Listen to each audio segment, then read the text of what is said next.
Guys and girls, today we would like to share about the movie we watched last time, which is Abigail.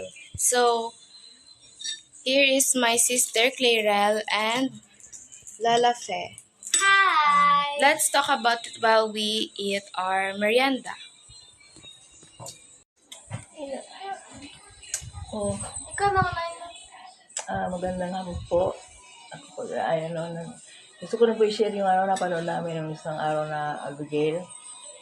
Nakakatakot po talaga, sana ayaw manood ng katakot, pero napilitan na lang ako kasi recommended ako yung maganda raw po.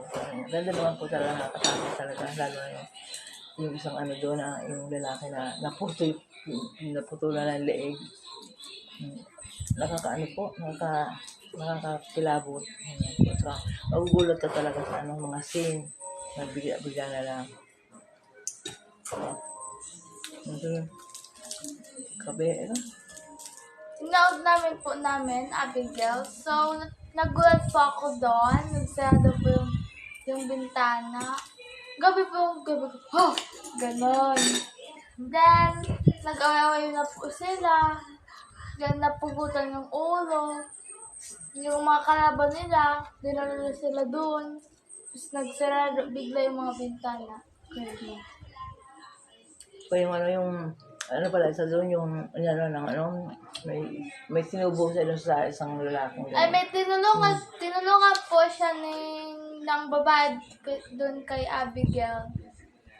Tinulungan po si Abigail na na alisin yung mga pampira doon. Niya yung, ang kasi ni kinidnap si Abigail para ipatubo sa ama. Hindi nila alam yung ama pala ni Abigail yung anong pira. Malaman, lahuli na, hindi na sila, pumunta na yung si Abigail lagi ng vampira. Pinag-ano sila, pinatay, gano'n. Tapos yung isa pong lalaki doon na parang matanda na din, parang pampira po siya. Tapos nagpabaya po doon para kayo doon sa babae. Para maging pampira yung babae.